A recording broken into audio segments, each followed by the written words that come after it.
अस्सलाम वालेकुम जी, आप देख रहे हैं हालात। मैं हूं नौशेरवान और मैं मौजूद हूं सीनियर सहाफ़ी सईद चौधरी साहब के साथ। सर कैसे मिजाज हैं? अल्हम्दुलिल्लाह। 17 अगस्त के पहले वीलॉग में खुशामदीद। बात करेंगे क्या chief justice Sindh high court Ahmed Ali Shaikh को सुप्रीम कोर्ट ना जाने पर बरतरफ कर दिया जाएगा? अब फिर अफगानिस्तान की ताज़ा तरीन सूरत हाल, आलमी कुव्वतें किधर जा रही हैं और क्या तालिबान वाकई बदल गए हैं? और मलाला यूसुफजई अफगान खवातीन के लिए परेशान। उन्होंने फ़ोन किया है फवाद चौधरी को, हमारे वज़ीर इत्तलाआत और नशरियात को, और कहा ना वहाँ ख़वातीन का ये वो। तो हमने तो पहले कहा था कि अफ़गान जो NGOs, हुकूक इंसानी की तंजीमें, आलमी ताकतें, वो ख़वातीन के हवाले से बड़ी कंसर्न होती हैं और वो ये बहाना करेंगी कि जनाब वहाँ ख़वातीन के वो माजी में स्कूल बंद कर दिए थे, ये हो गया था, वो हो गया था। मलाला यूसुफजई जो हैं नोबल इनाम याफ्ता हैं और उनकी बड़ी इज़्ज़त है, बड़ी से है। पाकिस्तान में भी बहुत बड़ी तादाद में लोग जो हैं उनकी जो है बात को वज़न देते हैं।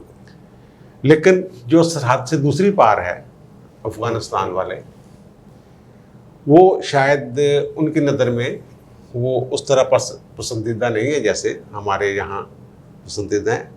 तो इस तरह के जो बयानात, इस तरह के मामलात होते हैं, जैसे ख़वातीन की आज़ादी पे तो पूरी कौम पाकिस्तान की का इत्तेफाक है बिल्कुल कि ख़वातीन को एक ख़ास दायरे में रह के मुकम्मल आज़ादी है, बराबर की नौकरियाँ करती हैं बिल्कुल, और मर्दों के शाना बशाना मुल्क की तरक्की में। लेकिन जब एक मखसूस तबका छोटा सा मुजाहरे करता है ख़वातीन के आलमी दिन के मौका पर और अजीबोगरीब नारे, और फिर उस पर रद्द-ए-अमल आता है जी, जैसे वो मेरा जिस्म मेरी मर्जी टाइप, ठीक है ना। तो मलाला और वो जलती पे तेल का काम होता है, रिएक्शन दूसरी तरफ से उससे ज़्यादा सख्त आता है बिल्कुल। अब मलाला यूसुफजई, जैसा कि मैंने कहा कि सरहद की दूसरी पार अफ़गानिस्तान में उनको ना मकबूलियत हासिल है, ना कबूलियत है और ना ही वो उस तरह पसंदीदा है जैसे हमारी पसंदीदा हो सकती है।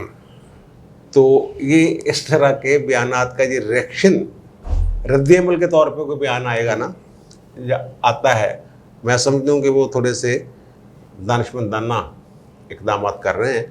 जो तालिबान है वो रिएक्शन नहीं देते उस तरह जैसे माजी में देते थे किसी दौर में। तो एक में छोटा सा लाहौर हाई कोर्ट को थे चीफ जस्टिस ख्वाजा शरीफ जी, वो सो मोटो अस्को नोटिस हर दूसरे दिन, बल्कि रोजाना 2-3 सो मोटो। एक दफ़ा तो वो किसी के वो छोटे बकरे नहीं होते सदके वाले जी, वो किसी बंदे के पकड़ के ले गए पुलिस वाले 30-35, वो सर्दी में मर गए, उसका भी सो मोटो ले लिया था उन्होंने। इस तरह के वाक़यात। लेकिन उसका फ़ायदा ये होता था कि वो सो मोटो लिया तो वो जो पुलिस वाले थे जो पकड़ के ले गए थे, जो भी लोग थे सरकार के, उन्होंने उसको पेमेंट कर दी थी इसकी, वरना तो बेचारा गया था। तो बड़ा रद्द-ए-अमल था वकला में। और मेरा भी ये ख्याल था कि हाई कोर्ट के पास सो मोटो पावर नहीं है, ये सिर्फ सुप्रीम कोर्ट के पास है। 184 के तहत, 199 के तहत सो मोटो पावर नहीं है। तो बाद में चीफ जस्टिस साहब आए, मैं अब उनका नाम नहीं लूँगा जी, तो आसमा जहांगीर ने तकरीर की कि ये सो मोटो का सिलसिला बंद होना चाहिए, हाई कोर्ट को सो मोटो का इख्तियार ही नहीं है, ये है वो है। वो चीफ साहब से मेरी बात हुई थी पहले, उन्होंने कहा था मैं सो मोटो साढ़ा इख्तियार ही नहीं है, मैं नहीं लेना, ठीक है, ख्वाजा साहब लेते थे, मैं नहीं लेना। तो लेकिन एक दूसरे ही दिन उन्होंने सो मोटो ले लिया। अच्छा, एक ही सो मोटो लिया, वो भी फाइनल नहीं हुआ था, बस सो मोटो लेके उन्होंने वो जारी कर दिया, जनाब ये फलां को तलब कर लिया, चीफ सेक्रेटरी को पता नहीं किसको तलब कर लिया था। तो मैंने उनसे बात की, मैंने कहा ये आपने क्या किया, आप तो कहते थे सो मोटो ले रहे नहीं सी, हमारा इख्तियार नहीं आप लोग। वो कहते वो मैंने जवाब दिया उसको। अच्छा, उन लोगों को जवाब दिया है जो कहते हैं कि सो मोटो पावर नहीं है, ठीक है। ये ना समझा जाए कि शायद हम उनके मुतालबे जो उनके दबाव के तहत खामोश हो गए हैं, बिल्कुल, इसलिए मैंने सो मोटो लिया, ठीक है। ये इस तरह बाज़ औक़ात जो एक दूसरे को पसंद ना करने वाले जी शख्सियात होती है, वो इस तरह का कोई बाज़ औक़ात मामला हो जाता है। बहरहाल ये शुक्र है कि अभी तक उन्होंने कोई रिएक्शन नहीं दिया, और लेकिन सोशल मीडिया पे आ गया। हाँ जी। कि जनाब 43,000 एक साल में वहाँ ज़्यादती हुई है, जिनसी ज़्यादती, जहाँ ये रहती हैं बरतानिया में। अच्छा। उसमें तो कभी इन्होंने बात नहीं की। हाँ जी, ठीक। वो बच्चों के साथ या ख़वातीन के साथ सबसे बड़ा जुल्म तो यही है ना, उनके साथ जिस्मानी बात अखलाकी का गुजारा किया जाए, की जाए। और फिर कम उम्र जो वहाँ लड़कियाँ होती हैं, हाँ जी, उनको बुला फसला के जुर्म है, लेकिन वो हरकतें हो जाती हैं, वो भी जुर्म है। हाँ जी, वो भी तो इस्तेहसाल ही है ना। वहाँ क्यों आवाज़ बुलंद नहीं कर रही? हाँ जी, ये बातें हो रही हैं। ठीक है। और हाँ, तो अफगानिस्तान पे तालिबान के कब्जे को आलमी कुव्वतें किस हाँ तरह देख रही हैं? वही उधर ही हम आ रहे हैं। वो यार आलमी ताकतें, मैंने पहले भी कहा था एक बात कि तालिबान थोड़े से समझदार हो गए। स्कूल बंद पहले, हाँ जी, नकाब बुर्का पूरा, ये वो। अब वो इस बात पे आ गया है कि सतर वाले, वो जो इस्लाम का तस्वर है, हाँ जी, कि जिस्म नापा होना चाहिए। अब देखे वहाँ, मैंने पहले भी अर्ज किया था, ये खबर पता नहीं क्यों नहीं मीडिया ने उठाई किसी ने। इनके साथ जो मुज़ाकरात हो रहे थे ना, तो हमें वहाँ 4 ख़वातीन भी थी। ये ख़वातीन के साथ बैठ के नेगोशिएशन कर रहे थे। एक बात, इसका मतलब ये खवात, और किसी लीडर ने, तालिबान के लीडर ने किसी खातून को इंटरव्यू भी दिया है जी। और CNN के, आप मुझे खुद बता रहे थे, खातून जो हैं वो रिपोर्टरों के साथ गलियों में वो पहन के, बाया पहन के, जैसे आम इस्लामी माशरे में होता है, वो रिपोर्टिंग कर रही है, कोई नहीं रोक रहा उनको। और जो उनके हैं अब्दुल हमीद हमासी, लीडर तालिबान को, काबुल में एक हॉस्पिटल में गए। उन्होंने वहाँ जाकर, ये जो डॉक्टर ख़वातीन हैं, उन्हें कहा है कि आप टेंशन ना लें, आप काम करें अपना। और उन्होंने पूरे जितने भी सियासी, जितने भी सरकारी मुलाजमीन हैं, सबको कहा कि अपनी ड्यूटीज़ पे वापस आ जाएं। टेंशन, उनमें ख़वातीन भी हैं। हाँ जी, उन्होंने सबको कहा कि आप वापस आएँ। और अमेरिका ने, बाइडेन ने एक तो ये बात की है कि भाई जी ये आप तो लड़ते नहीं, ऐसी को लड़ी गई। हमने तो 3 लाख फौज तैयार कर दी थी, 3 लाख नहीं, वो अफगानी जो है ना, अशरफ गनी वाली गवर्नमेंट, ये उनको धोखा देती रही है अमेरिका को। हाँ जी, फौज 1,85,000 के करीब थी। ठीक है। बाकी पुलिस वाले थे, वो उनको मलेशिया कह के ये धोखा देती रही है। ठीक है जनाब, जब हमने फौज तैयार कर लीजिए वो, और जो तनख्वाहें थी 3 माह से, अप्रैल में उन्होंने तनख्वाहें, उनका जी तो खुद संभालो अपना इंतजाम। इन्होंने तनख्वाहें नहीं दी। उनके वो जो होते हैं जहाँ खाना खाते हैं, मैस वो बंद। हाँ जी। और फिर जज्बा कहाँ से लाना था? हथियार खुद तो नहीं चलते, पीछे जज्बा होना चाहिए। और जज्बा किसके खिलाफ लड़ना है? भाइयों के खिलाफ। ठीक है ना। बल्कि तालिबान ने दावा किया है कि इस, जब से उन्होंने ऐलान किया है और जब से हमने पेशकदमी शुरू की है, 50 से ज़्यादा हलाकतें नहीं हुई, मुझे कहते हैं। लेकिन मेरी इतला है कि थोड़ी सी ज़्यादा है। ठीक है। ये हलाकतें अगर मजमूई तौर पे इनमें सिविलियंस को भी डाल लें, और तालिबान के अपने जो बमबारी के नतीजे में पिछले दिनों हुए थे जहाँ वक्त, वो फिर ये कोई 1000 के राउंड अबाउट हो सकती है। ठीक है। अंदाज़ा है एक, हाँ जी, एक मुताद अंदाज़े के मुताबिक इतना हो सकता है। एयरफोर्स भी थी, ड्रोन भी थे, जदीद तरीन हेलीकॉप्टर भी दिए, लेकिन वो चलाने वाले दिल में जज्बा हो तो चलते हैं। आपको याद है जब पहले इन्होंने शुरू किए थे ये रद्दल फसाद और ज़रबे अज़ब टाइप ये ऑपरेशन, तो शुरू में ज़हनी तौर पे हमारे जो जवान थे वो रिलेक्टेंट थे।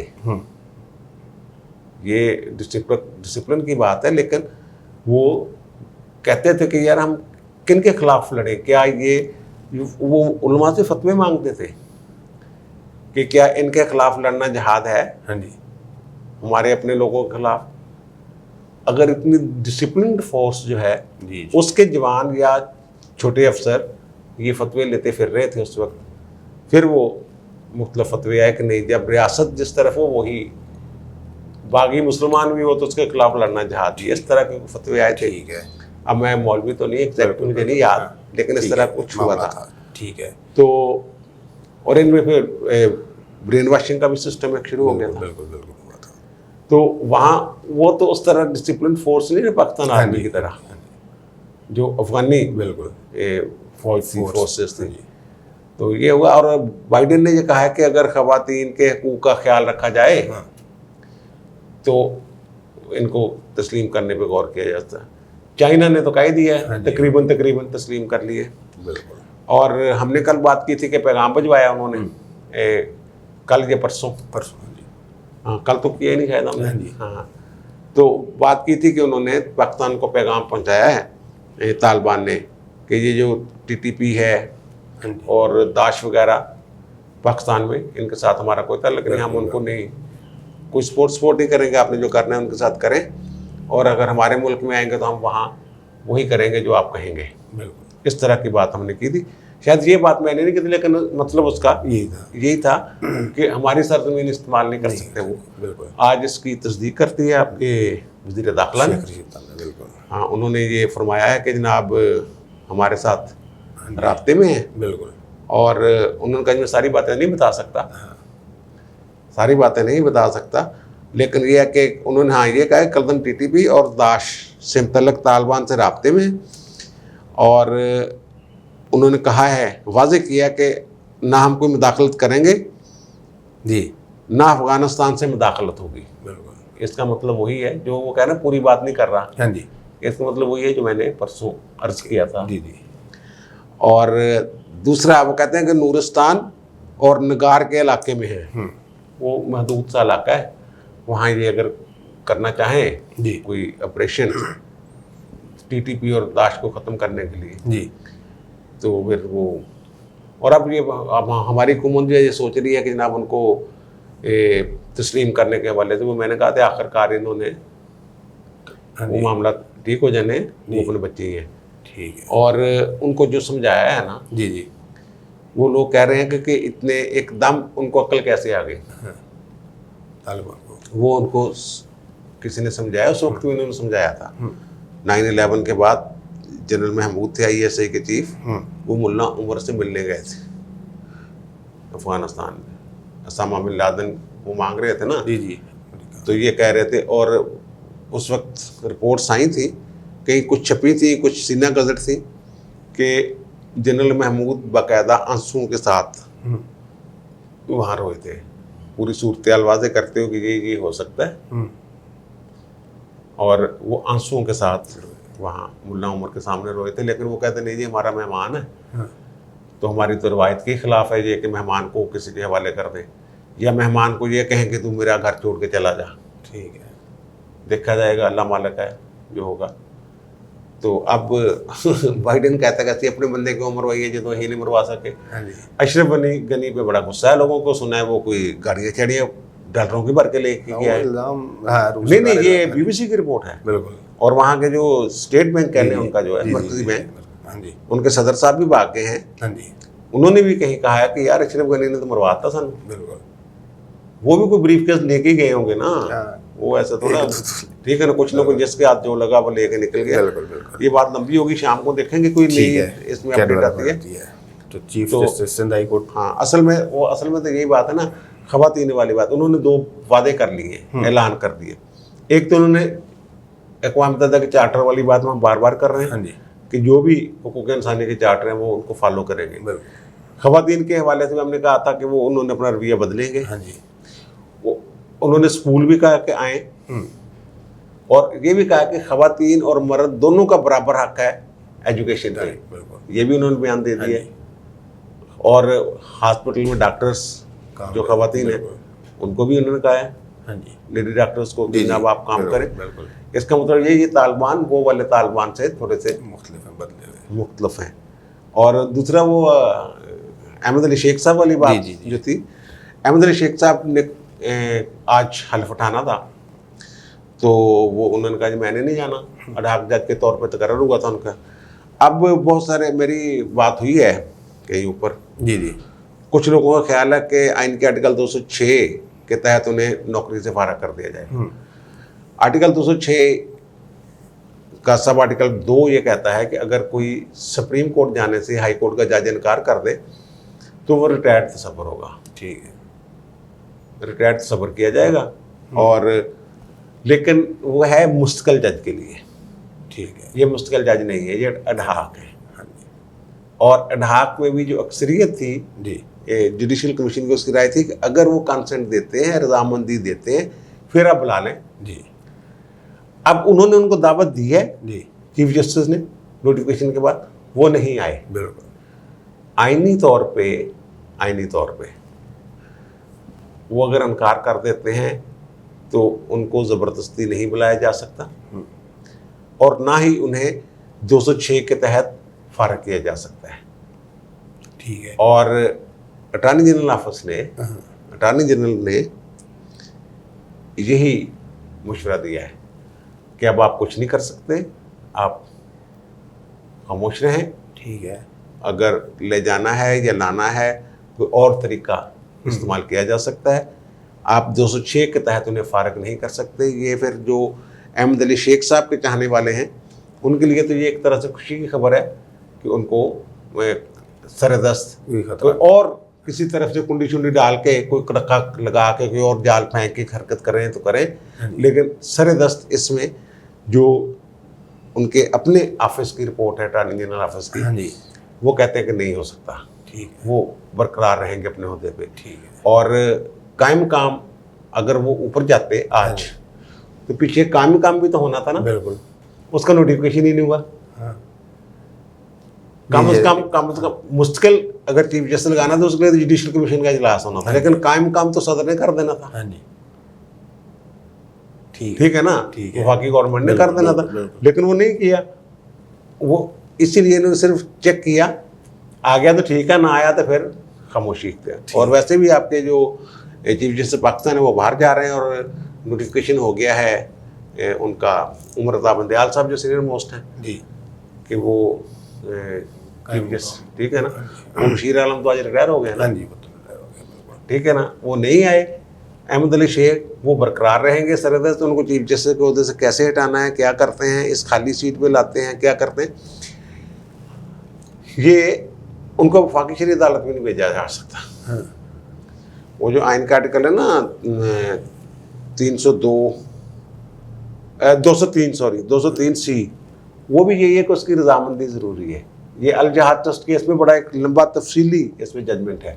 ठीक है, वो मियाँ महबूब थे हाई कोर्ट के चीफ जस्टिस, उनको लगा दिया था वफाकी शरीय। वो उन्होंने कहा वो नहीं लग सकता, उसकी मर्जी नहीं पूछी आपने, उसकी मर्जी के बगैर ही आपने भेज दे, नहीं हो सकता।